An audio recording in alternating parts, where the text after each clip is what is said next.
열등감을 평생 없애고 극복할 수 있는 초현실적인 프로세스 지금부터 알려드리겠습니다. 열등감을 느끼고 있는 사람에게 가장 도움 안 되는 3가지 조언이 있습니다. 첫 번째가 남들과 너 자신을 비교하지 말라는 말입니다. 근데 사람이라면 어떻게 비교가 안 되나요? 나는 안 되고 남들은 다 잘 되고 있는데, 비교하는 건 인간이 진화하면서부터 뼛속 깊이 새겨진 거스를 수 없는 본성입니다. 심리적으로 비교를 안 할래야 안 할 수가 없다는 것이죠. 두 번째가 너 자신만의 인생이 있으니 열등감을 느끼지 않아도 된다는 말입니다. 근데 이 말 자체는 하나는 알고 하나는 모르는 얘기입니다. 내 인생만의 독특함과 고유성이 있는 건 사실이지만 인간은 자신의 정체성과 위치를 사회적 무리 속에서 찾고 발견하는 존재입니다.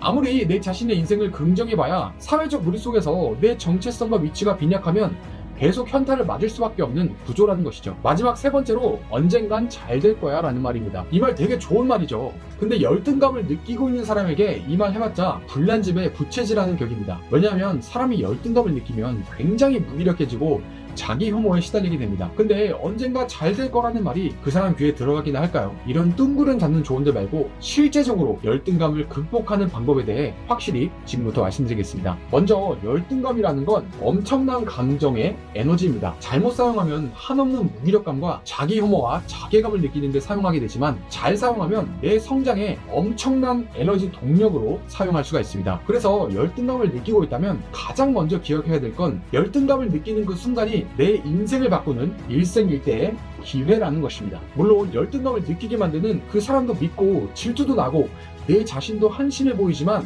진짜 나도 똑바로 살아야겠다, 진짜 나도 제대로 열심히 노력해야겠다 라고 결심하게 만들고 자극을 주는 일이 우리가 인생을 살면서 몇 번 찾아오지 않습니다. 그래서 열등감을 잘만 활용하면 내 인생을 바꾸는 일생일대의 기회로 활용할 수가 있고, 만약 열등감을 잘못 사용하면 열등감을 느끼게 만드는 사람을 손절해버리거나 방 안으로 들어가서 세상과 단절해버릴 수도 있습니다. 제가 말씀드리고 싶은 건 그 사람이 나쁜 사람이 아니라면 절대 열등감을 느끼게 만드는 사람과 손절하지 마세요. 왜냐하면 내 주변 5명의 평균이 나라는 말이 있습니다. 그 사람 손절하면 내 마음이 편할지 몰라도 나를 성장시키고 발전시키는 자극제를 잃어버리게 됩니다. 그리고 내 주변의 평균 수준이 높아야 내 평균 수준도 자연스럽게 높아질 수가 있습니다. 결국 내가 잘 되려면 현재에 안주하려는 나를 불편하게 만드는 사람이 있어야 됩니다. 그리고 만약 열등감이 심해져서 세상과 단절하고 집 안에만 있고 싶어진다면 하루 30분 독서, 30분 운동만 시작해서 진행해보세요. 일주일만 해보면 내가 뭐라도 해야겠다 마음 먹고 시도하게 되실 겁니다. 자, 그렇다면 어떻게 열등감을 없애고 진짜 나만의 인생을 살 수 있을까요? 지금부터 말씀드릴 5가지 프로세스만 그대로 따라해보세요. 먼저 열등감을 느낄 때 첫 번째로 해야 할 일은 사회적 거리두기입니다. 열등감을 느끼게 만드는 사람이나 그룹으로부터 일단 나를 분리시키고 물리적 거리를 만들어 보세요. 일단 나만의 컴포트 존을 만들고 거기로 빠르게 대피해 보세요. 왜냐하면 열등감은 엄청난 무기력감, 자괴감, 자기 혐오를 불러일으키기 때문에 그걸 느끼게 만드는 상황과 환경에서 일단은 도망쳐야 됩니다. 그 자신만의 컴포트 존에서 안정되는 시간과 회복되는 시간을 가져야 됩니다. 물론 나만의 컴포트 존도 편안하지만은 않을 겁니다. 나는 왜 이럴 수밖에 없나 후회도 되고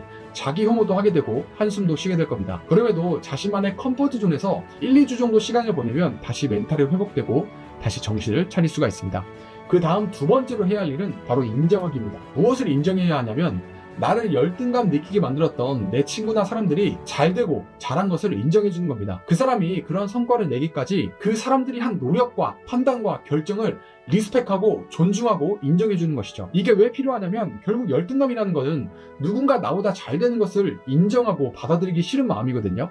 근데 인정하고 받아들이면 내 열등감도 사라지게 됩니다. 이제 이렇게 그 사람이 한 노력이나 성과에 대해 인정했다면 그 다음 내가 해야 할 일은 활용하기입니다. 그렇다면 이 사람들은 어떻게 잘 됐을까? 뭘 했길래 그런 결과를 얻을 수 있었을까? 어떤 노력을 했고 어떤 생각을 가지고 있을까? 이런 것들을 찾고 탐구하면서 그 사람들의 성공 사례를 분석하고 활용해보는 것이죠. 결국 나도 잘 되려면 그 사람들의 사례를 레퍼런스 삼고 활용할 수 있어야 됩니다. 그게 잘 되는 사람들의 특징입니다. 그래서 그 사람을 인정했다면 이 사람이 잘 된 이유를 찾아서 나에게 그대로 적용해서 한번 활용해보세요. 자, 이제 여기까지 했다면 마지막으로 해야 할 일이 있는데, 그게 바로 적용하기입니다. 이제 나도 그 사람들이 잘 될 수 있었던 이유를 나에게도 똑같이 적용하는 것이죠.